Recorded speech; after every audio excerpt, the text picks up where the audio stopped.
জান্নাতে যাওয়ার পথে বাধাগুলো কি কি? আমরা আজ সেরকম 16টি বাধার কথা জানবো। কয়টি বাধা? 16টি বাধার কথা জানবো। 16 শ্রেণীর হতভাগা মানুষের কথা জানবো। কোরআন এবং হাদিসের আলোকে আমরা কিছু হতভাগা মানুষের কথা জানি, যে মানুষগুলো হয়তো নামে মাত্র, তাদের অনেকে মুসলমানও, হয়তো অনেকে নামাজ কালামও পড়ে, কিন্তু জান্নাতে তারা যেতে পারবে না। কারা সে হতভাগা মানুষ? যারা হয়তো তাদের অনেকে আছে মুসলিমই না, আবার অনেকে আছে যারা মুসলমান হওয়া সত্ত্বেও, নামে মুসলমান হওয়া সত্ত্বেও জান্নাতে প্রবেশ করতে পারবে না। জান্নাতে যাওয়ার পথে বাধাগুলো কি কি? আমরা আজ সেরকম 16টি বাধার কথা জানবো। কয়টি বাধা? 16টি বাধার কথা জানবো। 16 শ্রেণীর হতভাগা মানুষের কথা জানবো, যে হতভাগা মানুষগুলো জান্নাতে যেতে পারবে না। জান্নাতে যাওয়ার এই নেয়ামতের সৌভাগ্য লাভ থেকে তারা বঞ্চিত হবে। আল্লাহ রাব্বুল আলামিন সেরকম কপাল পড়া মানুষদের কাতারে যেন আমরা শামিল না হই, আমাদের সবাইকে সে তৌফিক দান করুন। ভাইরা আমার, আমরা যে শ্রেণীগুলোর কথা বলবো, প্রত্যেকটা শ্রেণীর পাশাপাশি আমরা কোরআন বা হাদিস থেকে উদ্ধৃতি এবং রেফারেন্স ইনশাআল্লাহ টানবো।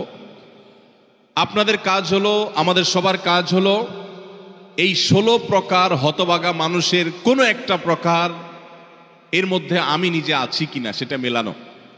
যদি দেখি যে আমার মধ্যে এটা আছে, তাহলে মাহফিলের প্যান্ডেলের মধ্যে বসে, প্যান্ডেলের নিচে বসে এই মাহফিলের মাঠে থেকেই আমি নিয়ত করে ফেলবো যে এই বদভ্যাসটা, এই খারাপ জিনিসটা আমি ত্যাগ করে ফেলবো। যেই 16টি খারাপ জিনিস, যেই 16টি অপরাধ জান্নাতে যাওয়ার ক্ষেত্রে বাধা, সে বাধাগুলো আমাদের জীবন থেকে আমাদের সরিয়ে ফেলার সংকল্প এখান থেকে করে তারপরে বাড়িতে যেতে হবে। তাহলে আজকে মাহফিলে আসা, বর্ষা, আয়োজন করা সবকিছু সার্থক হবে ইনশাআল্লাহ। সবার নিয়ত করবো তো ইনশাআল্লাহ। আল্লাহ আমাদের সবাইকে তৌফিক দান করুন। সর্বপ্রথম যে হতভাগা মানুষদের কথা বলতে চাই, যারা জান্নাতে যেতে পারবে না, তারা হলো যারা আল্লাহর প্রতি ঈমান আনে নাই, যারা মুসলমান হয় নাই, যারা ঈমান আনে নাই, আল্লাহর প্রতি যারা বিশ্বাস করে নাই, তারা আল্লাহর তৈরি জান্নাতে যাবে, এটা কখনো আশা করা যায়? যদি আল্লাহকে কেউ বিশ্বাসী না করে, আল্লাহর একত্ববাদকে স্বীকারই না করে, শিরকে লিপ্ত হয়, সে মুসলমানই না হয়, তাহলে সে আল্লাহর জান্নাতের প্রত্যাশা কোত্থেকে করতে পারে? একজন মানুষ, তিনি মুসলমান না, তিনি অমুসলিম, তার ব্যক্তি জীবনে অনেক ভালো কাজ থাকতে পারে, অনেক ভালো অর্জন থাকতে পারে, কিন্তু তার ভিতরে ঈমান নাই। এই লোকটা আল্লাহর কাছে জান্নাতের আশা কখনো করতে পারে? একজন মানুষ বাংলাদেশে মানুষের জন্য অনেক কাজ করেছেন, বাংলাদেশের উন্নয়নে অনেক ভূমিকা তার ছিল বা আছে, বাংলাদেশে অনেক কল্যাণকামিতা তিনি চান, তার অনেক ইন্ডাস্ট্রি কারখানা থেকে বহু দেশের উপকার হয়, দেশে মানুষের উপকার হয়, এরকম আরো বহু উপকারিতা তার দ্বারায় হয়, কিন্তু লোকটা বাংলাদেশের অস্তিত্বকে স্বীকার করে না, বাংলাদেশের অস্তিত্বকে স্বীকার করে না, বাংলাদেশের স্বাধীনতা, সার্বভৌমত্ব এগুলো স্বীকার করে না। সে যদি বাংলাদেশকে অস্বীকার করে, বাংলাদেশ রাষ্ট্রের বিরুদ্ধে বিদ্রোহ করে, তাহলে এই ব্যক্তিকে বাংলাদেশ রাষ্ট্র বা রাষ্ট্রের তরফ থেকে রাষ্ট্রীয় কর্তৃপক্ষ কখনো তাকে রাষ্ট্রের কোনো সম্বর্ধনা, রাষ্ট্রের কোনো বিশেষ সম্মাননা ওই ব্যক্তিকে কখনো দিবে? দেওয়ার কথা। যে রাষ্ট্রকেই স্বীকার করে না, রাষ্ট্র তাকে সম্বর্ধনা দেওয়ার কথা। তার হতে পারে অনেক অর্জন আছে, হতে পারে অনেক অবদান আছে, তার একটারও 2 পয়সার কোনো মূল্য থাকবে না যদি সে রাষ্ট্রটাকেই কি করে? অস্বীকার করে। ঠিক একইভাবে যে আমার রবকে মানে না, যার আল্লাহর প্রতি ঈমানই নেই, বিশ্বাসই নেই, তার হাজারটা ভালো কাজ থাকতে পারে, আল্লাহ রাব্বুল আলামিনের কাছে সে কখনো জান্নাত প্রত্যাশা করতে পারে? যে আল্লাহকে স্বীকার করে না, সে আল্লাহর কাছে জান্নাত কিভাবে আশা করে? এই জন্য ভাইরা আমার, সহিহ মুসলিমের হাদিসে আসছে, নবী করিম সাল্লাল্লাহু আলাইহি সাল্লাম বলেছেন, লা তাদখুলুল জান্নাতা হাত্তা তুমিনু, তোমরা ততক্ষণ পর্যন্ত জান্নাতে প্রবেশ করবে না যতক্ষণ পর্যন্ত তোমরা ঈমানদার হবে না। অর্থাৎ ঈমানদার না হলে জান্নাতে যাওয়ার কোনো সুযোগ নেই। এই প্রথম শ্রেণীর মানুষ, তারা দুনিয়া থেকে যদি ঈমান ছাড়া যায়, তাহলে সেক্ষেত্রে চিরকাল তারা জান্নাতে নিষিদ্ধ থাকবে, অনন্ত অসীমকাল জাহান্নামে তারা থাকবে, জান্নাতে কখনোই আসতে পারবে না। আর বাকি 15 শ্রেণীর মানুষ যারা আছে এরা এক সময় তাদের পাপ এবং অপরাধের প্রায়শ্চিত্ত করার পর, এর শাস্তি পাওয়ার পর আল্লাহ তাআলা চাইলে তাদেরকে জান্নাতে দিতে পারেন। এবং তাদের ঈমান যদি থাকে, কোনো না কোনো সময় তারা জান্নাতে যাবে, তাদের গুনাহগুলো মাফ হওয়ার পর অথবা শাস্তি হওয়ার পর, যেহেতু তারা ঈমানদার। এটাই হলো আহলুস সুন্নাহ ওয়াল জামাতের বিশ্বাস এবং আকীদা, যে মুরতাকিবে কাবীরা, কাবীরা গুনাহ করে দুনিয়া থেকে যদি কেউ জাহান্নামী হয়ে যায়, সে চিরকাল অনন্ত অসীমকাল জাহান্নামে থাকবে না, বরং সেখান থেকে এক সময় না এক সময় সে বের হয়ে আসবে। এটাই আহলুস সুন্নাহ ওয়াল জামাতের আকীদা। মুতাজিলা সহ কিছু ভ্রান্ত ফেরকার মানুষের বিশ্বাস হলো যে জাহান্নামে একবার যে যাবে সে চিরকাল সেখানে থাকবে।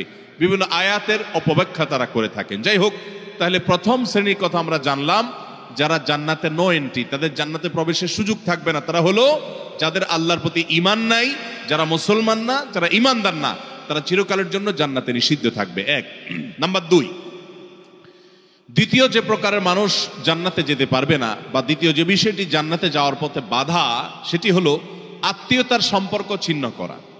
রক্ত সম্পর্কীয় আত্মীয়কে যদি কেউ স্থায়ীভাবে ছিন্ন করে, তাদের সাথে সম্পর্ক যদি একেবারে কাট করে ফেলে, বুখারী মুসলিম এক যুগে বর্ণনা করেছেন, নবী করিম সাল্লাল্লাহু আলাইহি ওয়াসাল্লাম বলেছেন, লা ইয়াদখুলুল জান্নাতা কাতি', আত্মীয়তার সম্পর্ক ছিন্ন করে দেয় যে, এই ব্যক্তি জান্নাতে প্রবেশ করবে না, সে জান্নাতে প্রবেশ করবে না। অতএব আত্মীয়তার সম্পর্ক যারা ছিন্ন করেছেন তারা তওবা করতে হবে। আপনার ভাই, আপনার বোন, শত বাধা হতে পারে, শত ঝামেলা হতে পারে, শত গন্ডগোল হতে পারে, আপনার চাচা, আপনার ফুফু, আপনার মা বাপ, আপনার সন্তান সন্ততি, আপনার মামা, আপনার খালা, এরা সবাই আপনার রক্ত সম্পর্কীয় আত্মীয়। এদের সাথে আপনি স্থায়ী সম্পর্ক ছিন্ন করবেন, এই সুযোগ কিন্তু ইসলাম আপনাকে রাখে নাই। হ্যাঁ, যদি এমন হয় যে তাদের সাথে সম্পর্ক রাখতে গেলে আপনার জীবন হুমকির মধ্যে পড়ে, আপনি বিপর্যস্ত হন, আপনাকে তারা ক্ষতি করে, তো শুধু ক্ষতি থেকে বাঁচার জন্য আপনি দূরে আসেন, সেটা ভিন্ন বিষয়। কিন্তু সম্পর্ক যদি একেবারে স্থায়ীভাবে ছিন্ন করেন, বিশেষ করে দুনিয়াবি ঠুনকো উজুহাতে, ঠুনকো কারণে, কোনো কারণে মনোমালিন্য হয়েছে, আর চিরকালের জন্য সম্পর্ক ছিন্ন করে দিলেন, তো এটা হারাম। এই লোক যদি নামাজিও হয়, এই লোক যদি ওয়াজ মাহফিলেও আসে, এই লোক যদি জিকির আজকারও করে, এই লোক যদি তাসবিহ তেলাওয়াতও করে, যেহেতু সে আত্মীয়তার সম্পর্ককে ছিন্ন করে ফেলেছে, এই লোক জান্নাতে প্রবেশ করতে পারবে না যতদিন না সে তওবা করে তার পাপ থেকে, অপরাধ থেকে সে ফিরে না আসছে। ভাইরা আমার, তাহলে জান্নাতে যাওয়ার ক্ষেত্রে দ্বিতীয় বড় বাধা হলো এই বিষয়টি, অর্থাৎ আত্মীয়তার সম্পর্ক ছিন্ন করা। আর প্রথম বাধার কথা বলেছি হলো বেঈমানি, কুফরি, আল্লাহর প্রতি অবিশ্বাস এবং শিরক, এগুলো জান্নাতে যাওয়ার ক্ষেত্রে সবচেয়ে বড় বাধা, স্থায়ী বাধা। আর দ্বিতীয়টি হলো আত্মীয়তার সম্পর্ক ছিন্ন করা। নাম্বার 3, চগলখড়ি করা।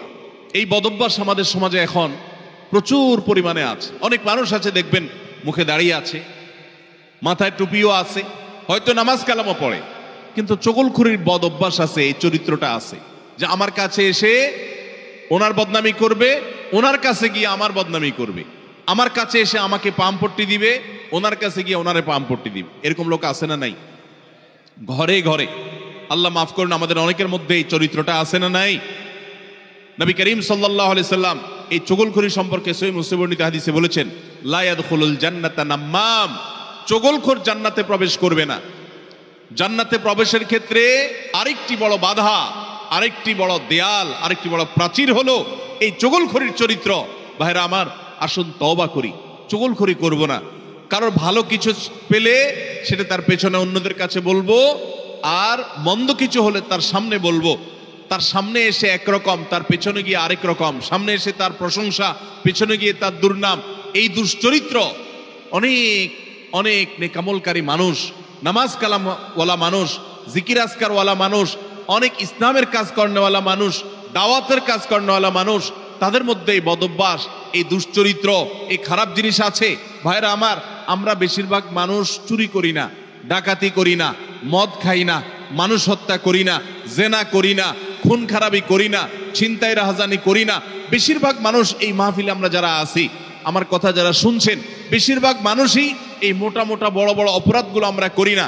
কিন্তু কিছু কিছু অপরাধ আছে যেগুলো আমরা যে করি, সেগুলো অপরাধ যে আমরা জানিও না, সেই বিহিত নাই, সে চিন্তাও নাই। কারো সামনে গিয়ে একরকম, পেছনে গিয়ে আরেক রকম। এই মুনাফিকি আমি করব না, এই কপটতা আমি করব না, এই 2 নম্বরে আমি করব না, এই প্রতারণা আমি করব না।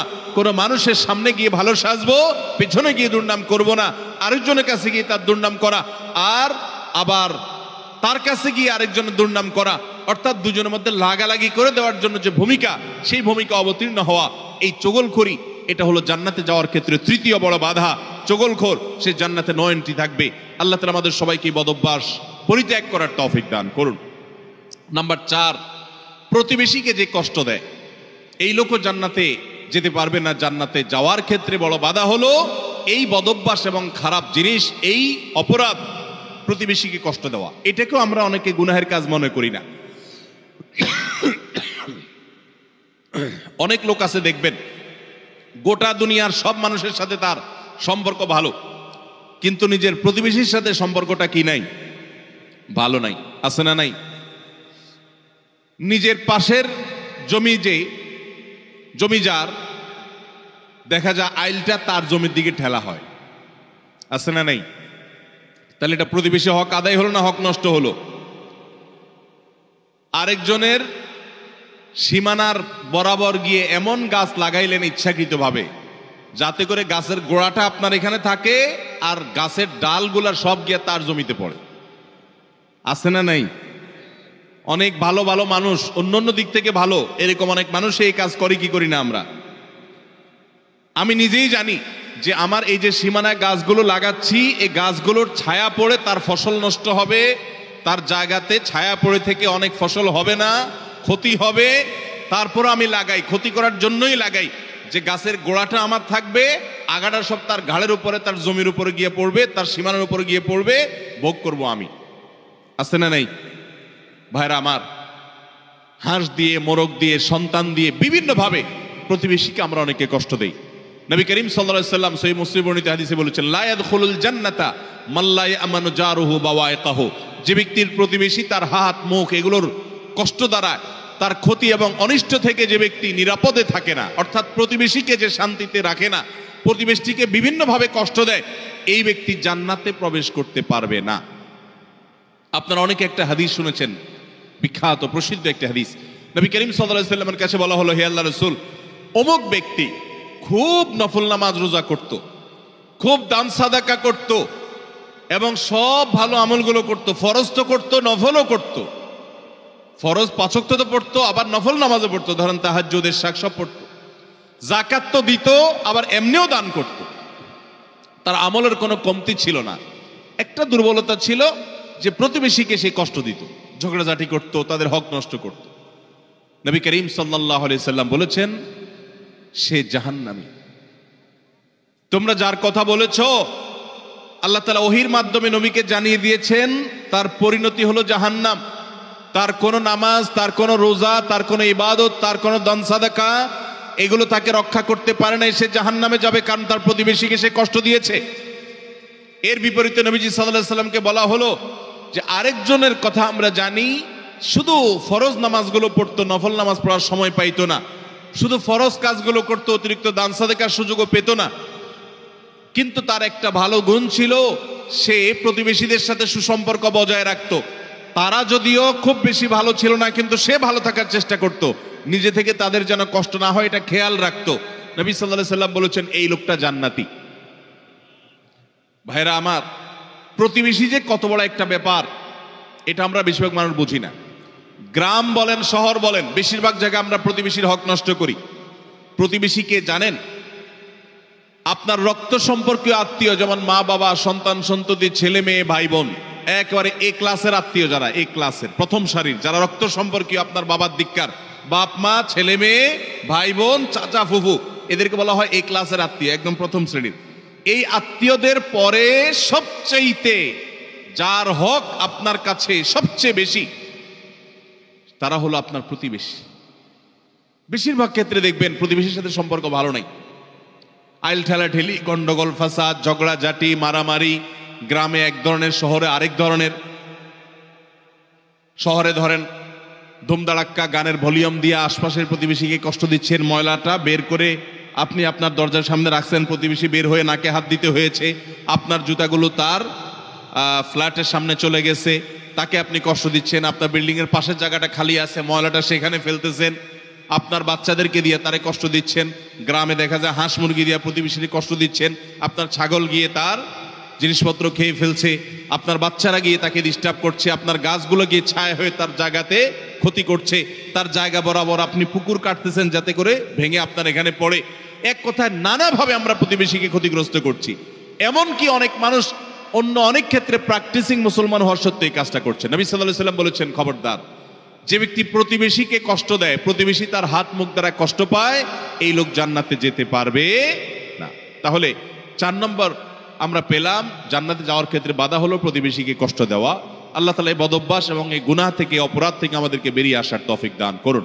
নবী করিম সাল্লাল্লাহু আলাইহি ওয়াসাল্লাম বলেছেন, প্রতিবেশী সম্পর্কে জিবরিল আমাকে এত বেশি সাবধান করেছে যে আমার মনে হচ্ছিল জিবরিল না জানি এসে বলে, আপনার মৃত্যুর পর আপনার সম্পদে বাবা মা ছেলে মেয়ে যার যার সম্পদের ভাগ আছে, এর মধ্যে প্রতিবেশীর একটা ভাগ আছে, এইটা না জানি কখন বলে আমি সেই চিন্তা করছিলাম। কারণ এতবার এসে জিবরিল আমাকে সাবধান করছে যে খবরদার, প্রতিবেশীর ব্যাপারে কেয়ারফুল থাকতে হবে, সতর্ক থাকতে হবে। আমরা সতর্ক থাকবো তো ইনশাআল্লাহ। নাম্বার 5, অহংকারী ব্যক্তি, যে অহমিকা দেখায়, দম্ভ করে, গরিমা নিয়ে চলে, মানুষকে মানুষ মনে করে না। কারোর টাকার গরম আছে, কারোর নাম যশ খ্যাতির গরম আছে, কারোর ক্ষমতার গরম আছে।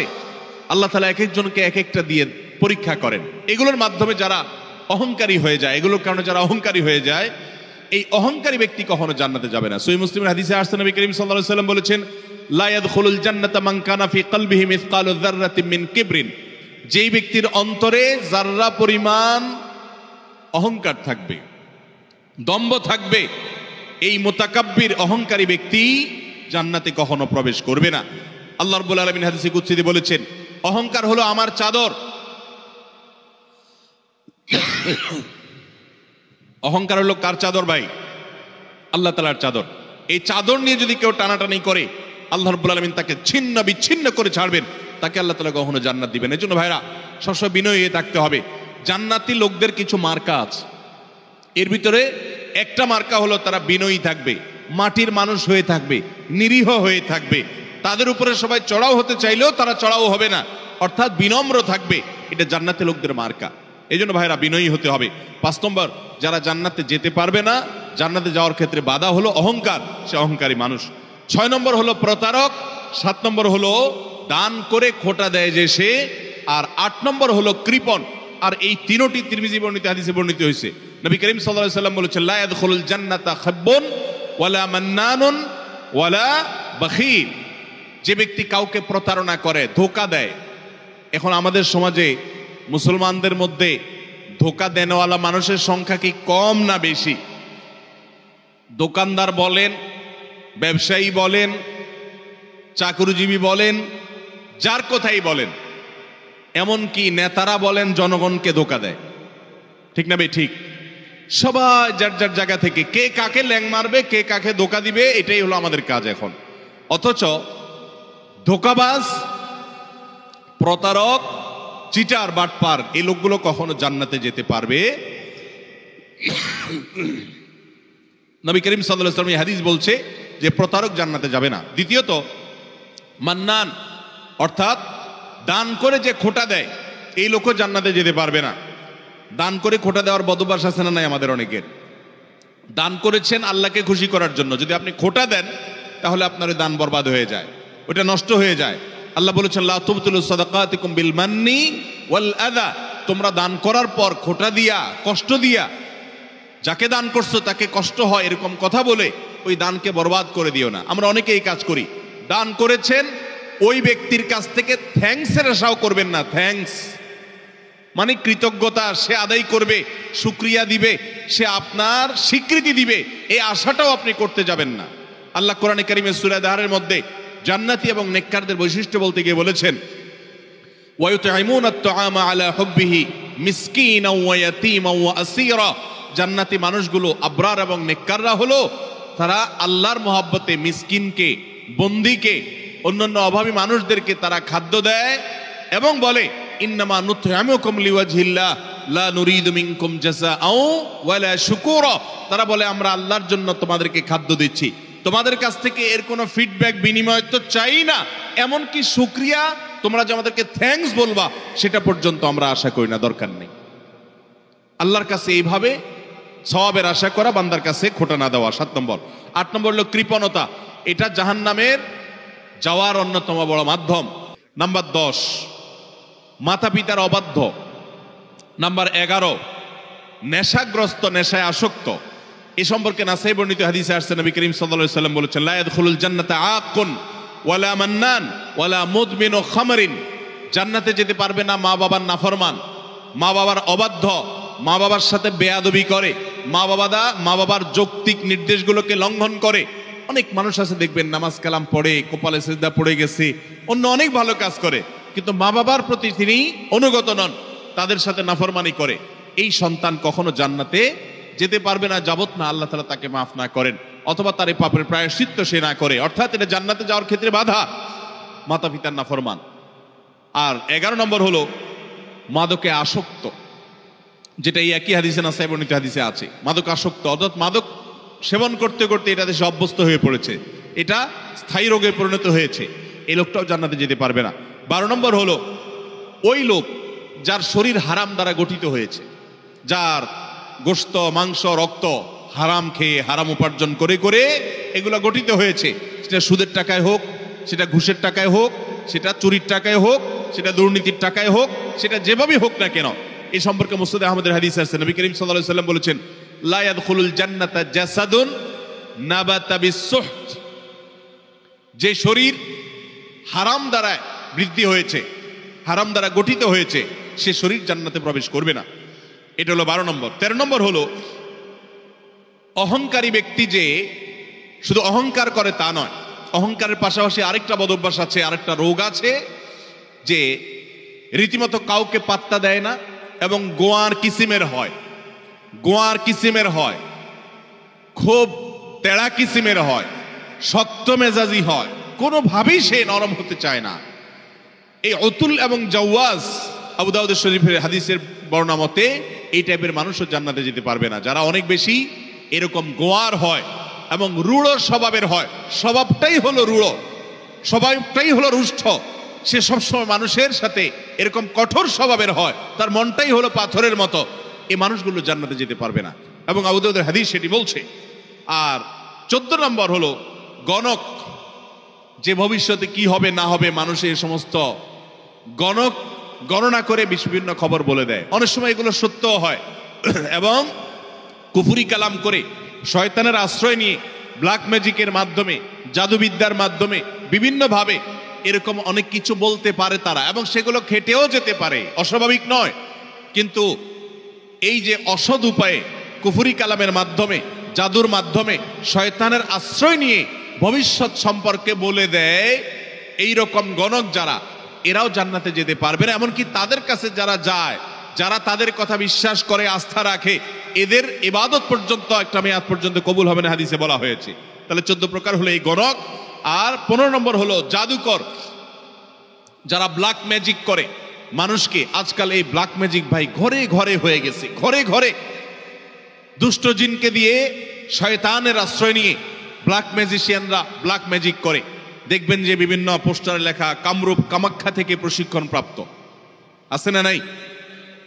ফেসবুকে দেখবেন বিভিন্ন কমেন্টে এরকম পোস্টার পোস্ট করে অনেক অনেক লোক। আবার অনেক সময় দেখবেন বিভিন্ন জায়গায় জায়গায় এগুলো আছে। ঘরে ঘরে দেখবেন এমন অনেক রোগী আছে যেই রোগীদের কোনো ট্রিটমেন্ট ডক্টররা করতে পারছেন না। দেশ বিদেশ ঘুরে, বহু হাসপাতাল ঘুরে, বহু ট্রিটমেন্ট নিয়েও কোনো চিকিৎসা করাতে পারছেন না, কোনো ট্রিটমেন্ট হচ্ছে না, সুস্থ হচ্ছে না। এগুলোর একটা অংশ, আমি সবগুলো বলছি না, একটা বড় অংশ ব্ল্যাক ম্যাজিকের রোগী, আস্তে আস্তে শেষ হয়ে যাচ্ছে। বিভিন্ন বর্ণনা আছে সম্পর্কে। ব্ল্যাক ম্যাজিক এটা ওটের উপর যদি পড়ে তো ওটকে পাতিল পর্যন্ত নিয়ে যায়, অর্থাৎ শেষ হয়ে যায়, জবাই করে খাওয়া ছাড়া উপায় থাকে না, আর মানুষকে কবর পর্যন্ত নিয়ে ছাড়ে। অন্য আরেক হাদিসে আছে যে এই যে মানুষের হিংসাত্মক দৃষ্টি, কুদৃষ্টি, বদনজর, এটা ভাগ্যকে পর্যন্ত আল্লাহর ফয়সালাতেই পরিবর্তন পর্যন্ত করে দেয়। এরকম ভয়াবহ একটা বিষয়। তো এই ব্ল্যাক ম্যাজিশিয়ান যারা, এরা জান্নাতে যেতে পারবে না, এবং দুনিয়াতে এদের জন্য চরম শাস্তি। ইসলামী শরিয়া তাদের জন্য মৃত্যুদণ্ড রেখেছে, কারণ এরা স্বামী স্ত্রীর মধ্যে কলহ সৃষ্টি করে। এখন শত শত ফ্যামিলিতে দাম্পত্য সম্পর্কগুলো ভালো নেই।